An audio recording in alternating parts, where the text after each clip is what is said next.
Hello my dear friends, it's Josie. Thank you so much for tuning in.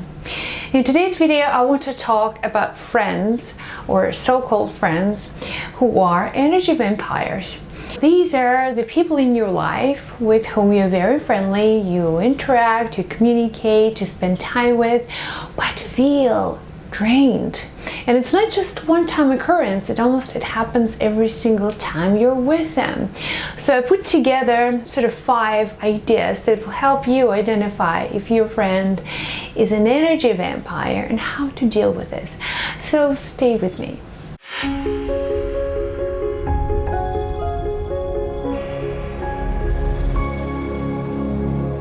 Okay, so the first type of friends, energy vampires. Complainers.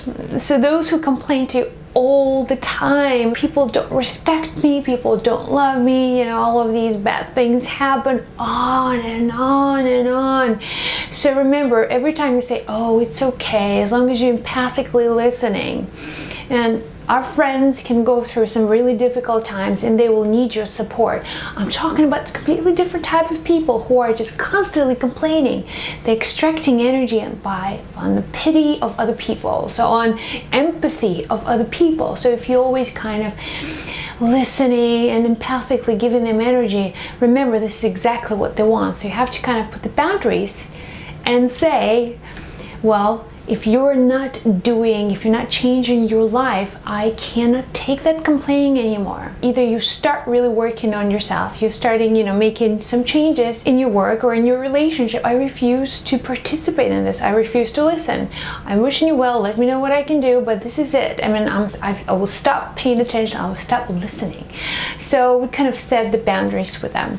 So the second type of friendly vampires are the braggers. It's what I call braggers. I'm not really sure if it's the word. It's people who brag.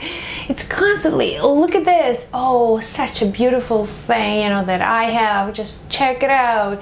My new iPhone or my new car. Oh, look what I bought. Look what I had for lunch. Look at this, look at how much money I spent here. So they constantly have this need to show off.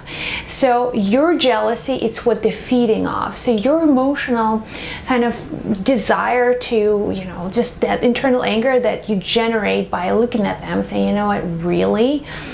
So that energy is what they want, that's what makes them proud, that's what makes them feel really good. If you're completely neutral, if you don't treat them as anything special, you'll find their mood changes. They cannot impress you with anything. So this is kind of where you can draw the line, and without really being rude or disrespectful, but do not become jealous. Do not generate any emotional charge towards them. The third type of energy vampires.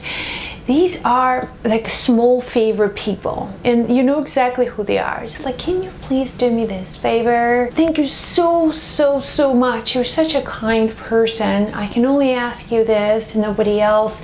You are my true friend. And they put you in a situation when you will feel obligated to help them. So you can do this once, you can do this twice, but if this is a consistent behavior, it's like, all right, so that's it. I'm sorry. So this is actually the easiest exchange you can stop, because you can always say no. And if they get upset, then it's like, okay, oh well. But make sure that you protect your energy. You really set the boundaries with people who are just abusing your trust, people who are abusing your empathy. If you're an empathic, sensitive person, understand this, that people will abuse that, because you're the easiest target, you're the easiest battery that's walking the earth.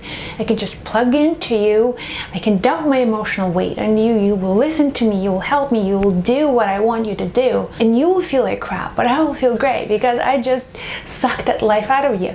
So set those boundaries. So the fourth type of energy vampires are sort of passive aggressive type. Somehow these people are never happy with you.